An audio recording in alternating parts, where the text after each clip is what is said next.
ಮುಂದೆ ಕೊಡ್ತಿರೋ ಇನ್ಫಾರ್ಮೇಷನ್ ನಿಮಗೇನಾದರೂ ಇಷ್ಟ ಆದರೆ ಪ್ಲೀಸ್ ನಮ್ಮ ಚಾನಲ್ನ ಸಬ್ಸ್ಕ್ರೈಬ್ ಮಾಡ್ಕೊಳ್ಳಿ.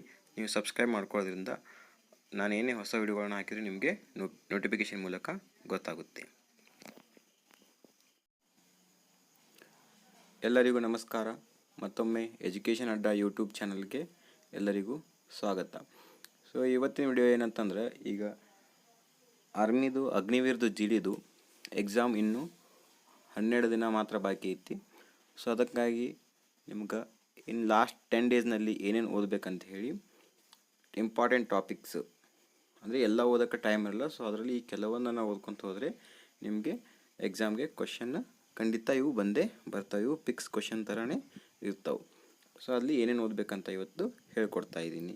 ಸೊ ಅದಕ್ಕಿಂತ ಮುಂಚೆ ಏನಂತಂದರೆ, ನಾನು ಮೊನ್ನೆ ಒಂದು ವಿಡಿಯೋ ಮಾಡಿ ಹಾಕಿದ್ದೆ, ಅಗ್ನಿವೀರ್ ಜಿಡಿದು ಹಾಲ್ ಟಿಕೆಟನ್ನು ಹೇಗೆ ಡೌನ್ಲೋಡ್ ಮಾಡ್ಕೊಳ್ಳೋದು ಅಂತ ಹೇಳಿ. ಅದರಲ್ಲಿ ನಾನು ಇನ್ಫಾರ್ಮೇಷನನ್ನು ಬ್ಲರ್ ಮಾಡೋದ ಕಾರಣ ನಂದು ಕಮ್ಯುನಿಟಿ ಗೈಡ್ಲೈನ್ಸಿಂದ ಆ ವಿಡಿಯೋನ ಯೂಟ್ಯೂಬ್ದವರು ರಿಮೂವ್ ಮಾಡಿದ್ದಾರೆ. ಸೊ ಅದನ್ನು ಮತ್ತೆ ನಾನು ನಾಳೆ ಬೇರೆ ವಿಡಿಯೋ ಮಾಡಿ ಅಪ್ಲೋಡ್ ಮಾಡ್ತೀನಿ. ಆ ವಿಡಿಯೋದಲ್ಲಿ ಕೆಲವೊಬ್ಬರು ಡೌಟ್ಸ್ಗಳನ್ನು ಕೇಳಿದರು. ಏನಂತ ಫಸ್ಟ್ ಡೌಟ್ ಏನಂತಂದರೆ, ಇವಾಗ ಎಕ್ಸಾಮ್ ಜಿ ಡಿಗೆ ಒಬ್ಬರು ಟ್ರೇಡ್ಸ್ಮ್ಯಾನ್ ಮತ್ತು ಜಿ ಡಿ ಎರಡೂ ಹಾಕಿರ್ತಾರೆ. ಅವರು ಎಕ್ಸಾಮ್ ಹೆಂಗೆ ಬರೆಯೋದು ಸರ್, ಎರಡಕ್ಕೂ ಒಂದೇ ಎಕ್ಸಾಮಾ ಅಂತ ಕೇಳ್ತಾರೆ. ಸೊ ಇಲ್ಲ, ಎರಡಕ್ಕೂ ಬೇರೆ ಬೇರೆ ಎಕ್ಸಾಮ್ ಇರುತ್ತೆ. ಜಿ ಡಿಗೆ ಮತ್ತು ಟ್ರೇಡ್ಸ್ಮ್ಯಾನ್ಗೆ 3 ರಿಂದ 4 ದಿನ ನಿಮಗೆ ಅವಕಾಶ ಇರ್ತೈತಿ. ಸೊ ಅಲ್ಲಿ ನೀವು ಹೋಗಿ ಅಟೆಂಡ್ ಮಾಡಿ ಬರಿಬೋದು. ಇನ್ನು ಎರಡನೇದಂದರೆ, ಟ್ರೇಡ್ಸ್ಮ್ಯಾನ್ಗೆ ಇವತ್ತು 18 ಜೂನ್ದಂದು ಹಾಲ್ ಟಿಕೆಟನ್ನು ಬಿಟ್ಟಿದ್ದಾರೆ. ಇನ್ನು ಟೆಕ್ ಅವರಿಗೆ, ಅಂದರೆ ಟೆಕ್ನಿಷಿಯನ್ ಅವರಿಗೆ ನಾಳೆ 19 ಜೂನ್ರಂದು ಅಡ್ಮಿಟ್ ಕಾರ್ಡನ್ನು ಬಿಡುಗಡೆ ಮಾಡ್ತಾರೆ. ಇನ್ನು ಅದೇ ಥರ ಗರ್ಲ್ಸ್ದು ಅಗ್ನಿವೀರ್ ಜಿ ಡಿ ವುಮೆನ್ಸ್ದವರಿಗೆ 23 ಜೂನ್ದಿಂದ ನಿಮಗೆ ಹಾಲ್ ಟಿಕೆಟ್ ಡೌನ್ಲೋಡ್ ಆಗುತ್ತೆ. ಇನ್ನು ಕ್ಲರ್ಕ್ ಮತ್ತು ಎಸ್ ಕೆ ಟಿ ಅವರಿಗೆ ಏನಪ್ಪ ಅಂತಂದರೆ 26 ಜೂನ್ ನಿಮಗೆ ಹಾಲ್ ಟಿಕೆಟ್ ಡೌನ್ಲೋಡ್ ಆಗುತ್ತೆ. ಸೊ ಇಷ್ಟು ಏನಪ್ಪ ಅಂತಂದ್ರೆ ಡೌಟ್ಸ್ ಕೇಳಿದರು. ಸೊ ಅದ್ರ ಬಗ್ಗೆ ಇದು ಇನ್ಫಾರ್ಮೇಷನ್. ಬನ್ನಿ ಇವಾಗ ಮೇನ್ ವಿಡಿಯೋನ ಸ್ಟಾರ್ಟ್ ಮಾಡೋಣ. ಏನಪ್ಪ ಅಂತಂದರೆ 4 ಸೆಕ್ಷನ್ ಇರ್ತಾವೆ, ಅದೆಲ್ಲರಿಗೂ ಗೊತ್ತು, ಅದನ್ನೆಲ್ಲ ಏನು ಹೇಳ್ಕೊತ್ಕೊರೋದು ಬೇಡ. ಫಸ್ಟು ಯಾವುದು ಜನರಲ್ ನಾಲೆಜು. ಸೊ ಜನರಲ್ ನಾಲೆಜಲ್ಲಿ ಏನಂತಂದರೆ, ನಾವು ಹೋದ್ಸಲ ಕ್ವಶನ್ ಪೇಪರ್ ಅನಾಲಿಸಿಸ್ ಮೇಲೆ ಹೇಳೋದಾದರೆ ಯಾವ್ಯಾವ ಕ್ವಶನ್ ಬರ್ತವೆ ಅಂಥೇಳಿ. ಸೊ ಯಾವ್ಯಾವ ಬರ್ತವೆ ಅಂತಂದರೆ, ಫಸ್ಟಿಗೆ ಭಾರತೀಯ ರಾಜ್ಯ ಉತ್ಸವಗಳು. ಸೊ ನಮ್ಮದು ಸ್ಟೇಟ್ ಇವಲ್ಲ, ಸ್ಟೇಟ್ ವೈಸ್ ಈಗ ಹಾರ್ನ್ಬಿಲ್ ಆಯಿತು, ಆಮೇಲೆ ಬಿಹು, ಈ ಥರ ಕೆಲವೊಂದು ಉತ್ಸವಗಳು ಬರ್ತಾವೆ, ಫೇಮಸ್ ಉತ್ಸವಗಳು. ಸೊ ಅವನ್ನು ಕೇಳ್ತಾರೆ. ಇವು ಪಿಕ್ಸ್ ಇವೆಲ್ಲ ಕ್ವಶನ್. ಆಮೇಲೆ ಪ್ರಸಿದ್ಧ ದೇವಾಲಯಗಳು, ಅದರ ರಾಜ್ಯ.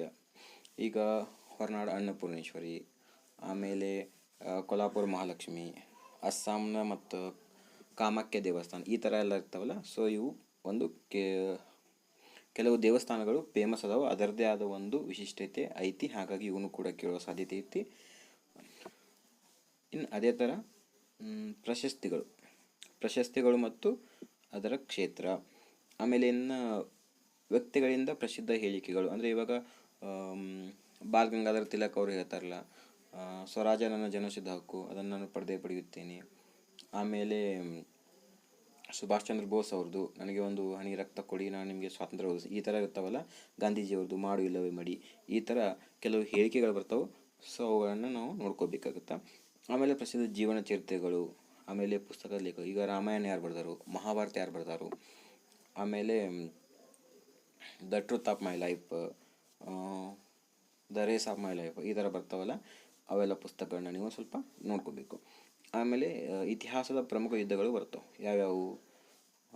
ತರೈನ್ ಯುದ್ಧಗಳು, ಪಾಣಿಪತ್ ಯುದ್ಧ, ಆಮೇಲೆ ನಮ್ಮದು ಕರ್ನಾಟಕದ ತಾಳಿಕೋಟೆ ಯುದ್ಧಗಳು. ಸೊ ಈ ಥರ ಭಾರತದ ಇತಿಹಾಸಕ್ಕೆ ಸಂಬಂಧಪಟ್ಟಂಗೆ ಕೆಲವು ಯುದ್ಧಗಳು ಬರ್ತಾವೆ. ಆ ಯುದ್ಧಗಳ ಬಗ್ಗೆ ನೋಡ್ಕೋಬೇಕು. ಆಮೇಲೆ ಭಾರತದ ರಾಜ್ಯ ಮತ್ತು ರಾಜಧಾನಿಗಳು, ಆಮೇಲೆ ಸಂವಿಧಾನದ ಬಗ್ಗೆ ನಿಮಗೆ ಸ್ವಲ್ಪ ಗೊತ್ತಿರಬೇಕು.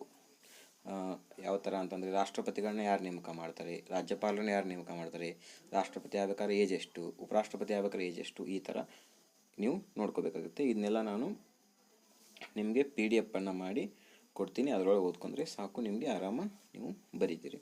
ಆಮೇಲೆ ಪ್ರಸಿದ್ಧ ರಾಜವಂಶಗಳು, ಈಗ ಮೌರ್ಯ ಸಾಮ್ರಾಜ್ಯ ಆಯಿತು, ಶಾತವಾಹನರು, ಕುಶಾಣರು, ಈ ಥರ. ಆಮೇಲೆ ಪ್ರಮುಖ ಅಂತಾರಾಷ್ಟ್ರೀಯ ಸಂಸ್ಥೆಗಳು, ಸಾರ್ಕ್. ಆಮೇಲೆ ನಮ್ಮದು ಭಾರತ ಯಾವ್ಯಾವುದೈತಿಲ್ಲ ಅದು ಇದು ಸ್ವಲ್ಪ ಇಂಪಾರ್ಟೆಂಟ್ಲಿ, ಇಂಡಿಯಾ ಯಾವ್ದು ಇರಲಿ ಅದು, ಆಸಿಯಾನು, ಆಮೇಲೆ ಬ್ರಿಕ್ಸ್, ಈ ಥರ. ಇನ್ನು ಸ್ವಾತಂತ್ರ್ಯ ಸಂಗ್ರಾಮದ ಬಗ್ಗೆ ನೀವು ನೋಡ್ಕೋಬೇಕಾಗುತ್ತೆ. ಇದರಲ್ಲಿ ಕಂಪಲ್ಸರಿ ಇವೆಲ್ಲ ಕ್ವಶನ್ನು ಬಂದೇ ಬರ್ತವೆ.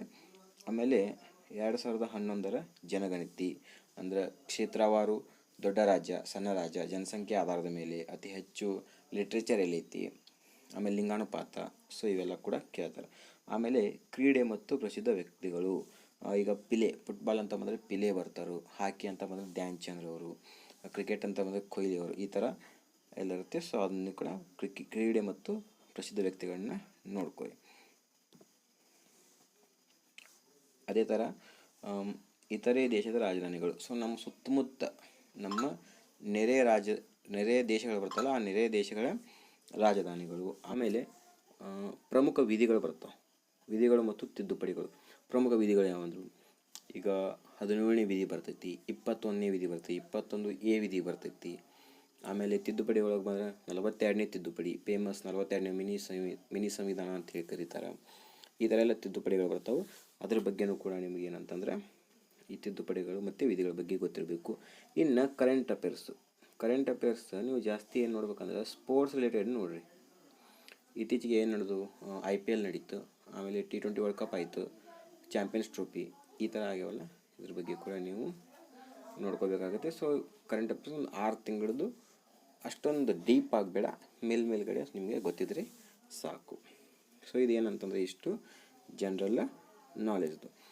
ಇನ್ನು ಇದರಲ್ಲಿ ಪಿಕ್ಸ್ ಕ್ವಶನ್ ಯಾವ್ಯಾವ ಬರ್ತಾವ ಅಂತಂದ್ರೆ ಈ ಕ್ರೀಡೆ ಮತ್ತು ಪ್ರಸಿದ್ಧ ವ್ಯಕ್ತಿ ಅದಲ್ಲ ಇದು ಒಂದು, ಆಮೇಲೆ ಜನಗಣತಿ ಒಳಗೆ, ಸ್ವಾತಂತ್ರ್ಯ ಸಂಗ್ರಾಮ ಒಳಗೆ, ಪ್ರಸಿದ್ಧ ರಾಜವಂಶ ಒಳಗೆ, ಆಮೇಲೆ ವಿಧಿ ಮತ್ತು ತಿದ್ದುಪಡಿ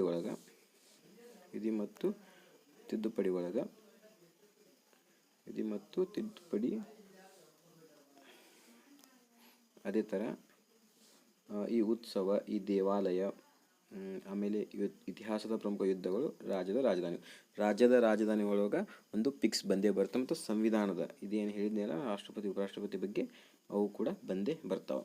ಸೊ ನಿಮಗೆ ಹೆಲ್ಪ್ ಆಗಲಿ ಅಂತೇಳಿ, ಅಂದರೆ ನೀವೇ ಹುಡ್ಕೊಂತ ಹೋದರೆ ಒಬ್ಬೊಬ್ರಿಗೆ ಸಿಗ್ತಾವೆ, ಒಬ್ಬೊಬ್ರಿಗೆ ಸಿಗಲ್ಲ. ಅದಕ್ಕಾಗಿ ನಿಮಗೆ ಹೆಲ್ಪ್ ಆಗಲಿ ಅಂಥೇಳಿ ಇವೇನು ಅದಾವಲ್ಲ ಇವೆಲ್ಲವನ್ನು PDF ಮಾಡಿ ನಿಮಗೆ ಡಿಸ್ಕ್ರಿಪ್ಷನ್ನಲ್ಲಿ ಹಾಕಿರ್ತೀನಿ, ನೀವು ಡೌನ್ಲೋಡ್ ಮಾಡಿಕೊಂಡು ಓದ್ಕೊಳ್ಳಿ.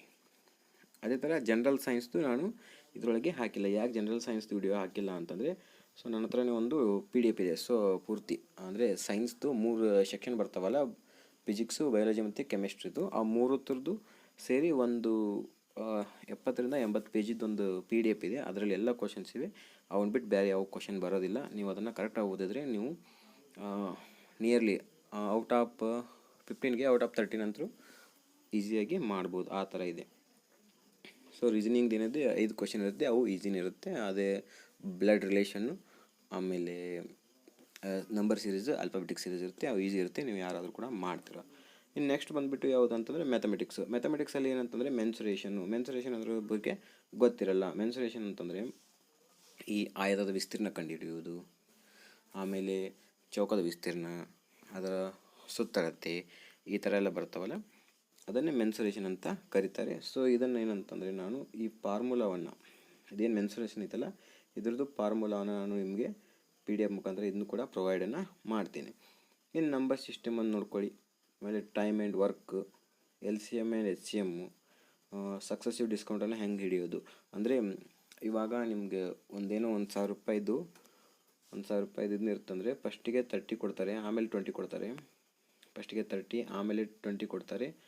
ಸೊ ಇದನ್ನು ಸಿಂಗಲ್ ಡಿಸ್ಕೌಂಟಲ್ಲಿ ಎಷ್ಟಾಗುತ್ತೆ ಅಂತ ಕೇಳ್ತಾರೆ, ಅಥವಾ ಇಷ್ಟೆಲ್ಲ ಡಿಸ್ಕೌಂಟ್ ಒಟ್ಟಿನಲ್ಲಿ ನಿಮಗೆ ಎಷ್ಟು ಅಮೌಂಟ್ ಪೇ ಮಾಡಬೇಕಂತ ಕೇಳ್ತಾರೆ. ಸೊ ಈ ಥರದ್ದು ಸಕ್ಸಸಿವ್ ಡಿಸ್ಕೌಂಟು ಇರ್ತವೆ. ಆಮೇಲೆ ರೇಷಿಯೋ ಆ್ಯಂಡ್ ಪ್ರಪೋಸಿಷನ್ ಇರ್ತದೆ.